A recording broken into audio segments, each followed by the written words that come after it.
If you're not from here, you can, but you are registered in Barcelona, you can get an appointment in the city hall and they will do for you that card as well, and with that you can enter anytime.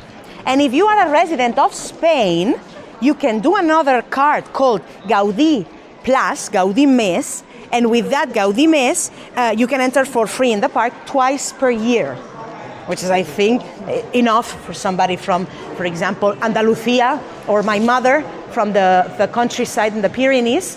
She can come for free as well if she wanted with this Gaudí Mes. She's never been here though. See? Okay, now we arrive to the coolest area, no? Temperature-wise is the coolest area in Park Güell. You can see this has many columns. Actually, these are pipes.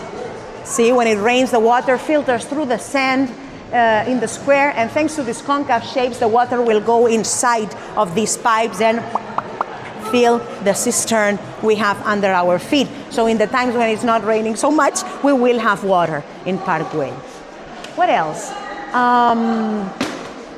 The ceiling, you can see all these beautiful designs all over the ceiling. They were done by Gaudí himself, no, differently from the ones on top who were done by another artist. These were done by Gaudí. We don't know what Gaudí was thinking about when he did this, but there are some very nice interpretations that say that Gaudí decided to put here marine patterns, the inside of the sea. So we have marine currents, an octopus over there. And then we have 4 suns. Nature again on his mind. 4 suns. The interpretation has been it might be the sun in each of the seasons. This one, the sun in autumn. Now come with me. Sun in summer. The sun in winter. The sun in summer. And the sun in spring. Maybe. It looks like something Gaudí would think of.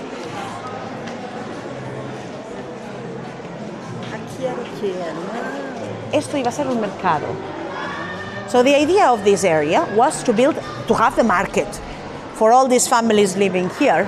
And then you can imagine all the stands with people selling, people buying, no? Farmers market. But for 3 families, nobody was going to come, so they never celebrated the market. But Gaudí, thinking that it was going to be so successful, he prepared this. So on the bottom of the columns, there are ceramics, tiles, easy to clean. It will get dirty, but then it's easy to clean thanks to all the tiles. Okay, now we're gonna see the 2 buildings that are purely from Gaudí, Gaudí doing anything he wants to do. He did whatever he wanted for these 2 buildings. And actually, I told you 3 families ever lived here, but actually it's 4, because the gatekeeper also lived here. Gatekeeper and gardener. The house to the left, that one, it was the house of the gatekeeper, and right now it's visitable. You see the people in the balconies? No, these are not the gatekeepers. They are people visiting only. Then if you want, when you finish the tour, you can go down and line up, and then you can see the 4 floors where he would live. The last gatekeeper we had was a woman. It was actually this woman who lived there alone. If she wanted, she could have lived with her family, but she decided she would live there alone. And then the other house, that one was the house of paperwork, bureaucracy. If you were living here and you had a kid, you would go there and register your kid. If you were interested in living here, you would go there, and there was a waiting room, and they would come and show you around. And then also there was a telephone. In those times, it was like this: 1 telephone, and all the community shares the telephone. Soon enough, the rich families, the wealthiest families, would have their own phones, and then it was not useful anymore. And right now, as it would be useless, they have another function for that. What do you think that building is? What could it be? It will be very useful here.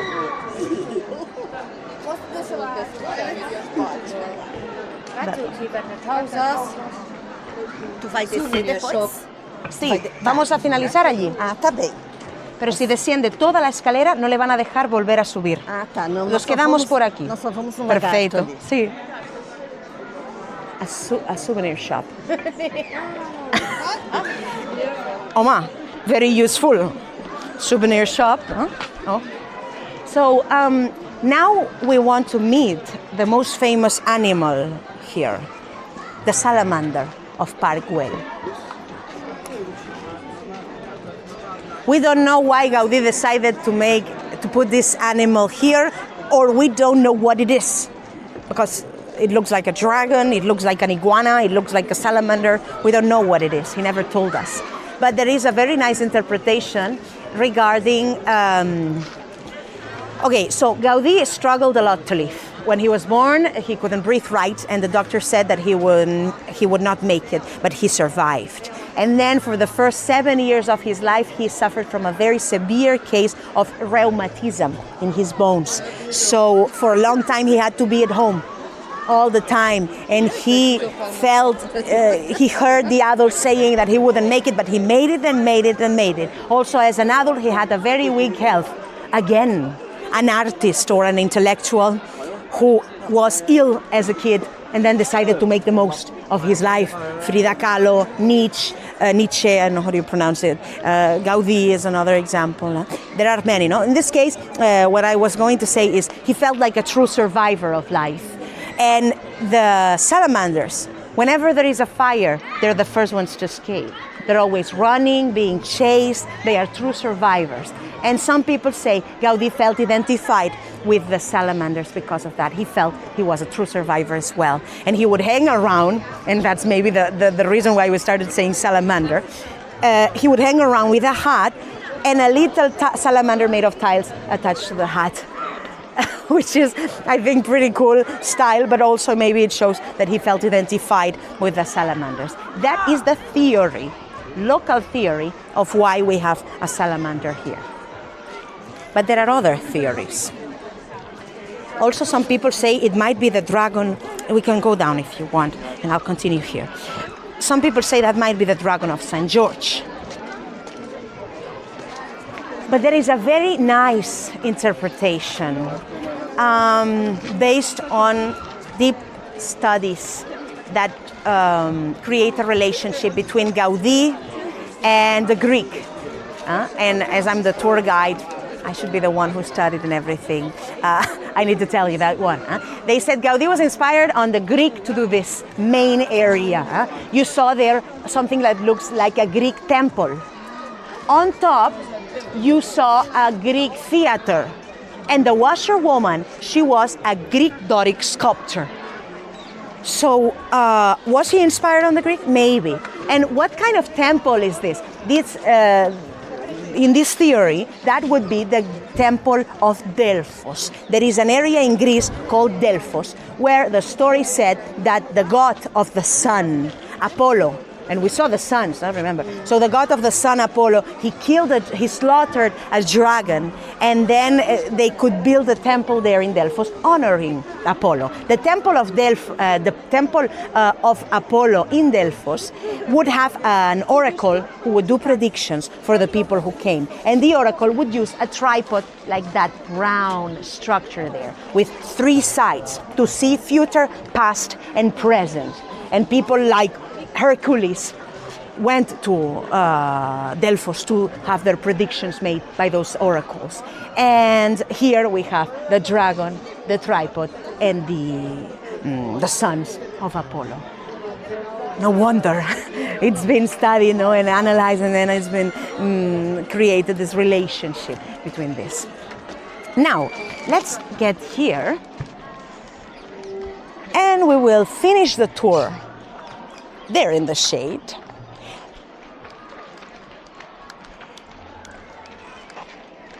Also, I would like to see that chimney up there. You see the chimney has white dots. They are coffee cups. Big Americano coffee cups, upside down like this. Do you see them? Kind of. Okay, so why was this such a failure? Why do you think it didn't work? What things were missing here? Imagine you are one of those bourgeois with that nice car I showed you. What kind of lifestyle do you want? Easy. Easy, closer to the city center. See, this was far away from the city center. Greens, more oxygen, like better. See, they like the nature, but they had a lot of money to spend, and they wanted to live in the city center, where there were the theaters, the operas, the shops, the brothels, the cabarets, the circuses, the taverns, the social life. All of that, they would want it in their life. And if they lived here, they would have no social life because there was nobody else. It was a big society of showing off. You would not like to meet them. They had a saying that was terrible. They had a saying that said, the most times you stop to salute somebody in Paseo de Gracia, the most popular you are. So they would calculate it in this way. Paseo de Gracia is a famous street, very centric. And if you stop 3 times this week, because you know 3 different people or families, and next month you have to stop 6 times, it means your popularity grew and then you're more popular. No? So they wanted all of that in their life, and they, I think Gaudí and Güell, they hadn't analyzed the market right. Their market was people who wanted a lot of movement, a lot of life. They wanted to know about the new trends. Their business was very important for them. And if you are in the city center with all the other companies, all the clients, all the people, you can do public relations. You can have more of that. The church was very important for them as well. And here, as this was not working and nobody trusted this, they never ever built a church, but they had the idea of doing it. But what people saw is, but there is no church right now. So the church was never built because nobody trusted enough to come here. So it's this, entertainment, business, social life, possibility of showing off more, having more prestige, popularity, and church. More or less, this has been analyzed as what failed terribly in Park Güell. So we're very happy it was a failure because we are walking around here thanks to that, and there is a lot of park. Otherwise there would be many houses, maybe it would be different. And any questions so far? Any thoughts? I don't know. I don't know how much it costed. I'm sure I read it sometime, but I don't remember. I don't know. A lot. See, in pesetas, the old coin we used to have. So probably somebody did the conversion, but I don't remember. More questions. Maybe there's something I could actually answer. Are there any concerts or shows still done here? When it's the festivities of the neighborhood, up there in the square, they do some celebration. See, little humble concerts, and then castellers. They do a lot of castellers. Castellers is a tradition from Catalonia to build human castles. See, we do like this, and then in a round. Let's try it. No, I'm joking. So castellers is people climbing on people, and then creating a castle. You climb on someone. You would have a belt very tight, and then me barefoot, I would put my feet in your belt, and then 2 feet here. I'm sorry, I'm very strong. And then go up, and then somebody climbs us both, and a kid like this we have here would go all the way up and climb those 6 people, and then go on top and do like this, and everybody applauds, and then he goes down like a monkey. That's the castles, human castles we do here. Have you ever tried? Good thing would be to do a workshop on castellers. Normally they're very nice, and when you do a workshop they put nets. So actually there are nets all over and a hole in the middle, so if you fall in the net. See. Any other questions? Any other thoughts? Thank you so much, everybody. Now it's your time to continue on your own. If you go down the stairway until the end, you will see there is like a line, and then you cannot go up again. It's a stairway only down. What does it mean? We cannot go back here? Yes, you can go back here, but if you are down there, you will have to walk, and then go to the Gaudí house, and then continue. And then in maybe 15, 20 minutes, you will be up there again. So no problem. But that's why we finish here, in case somebody wants to go up.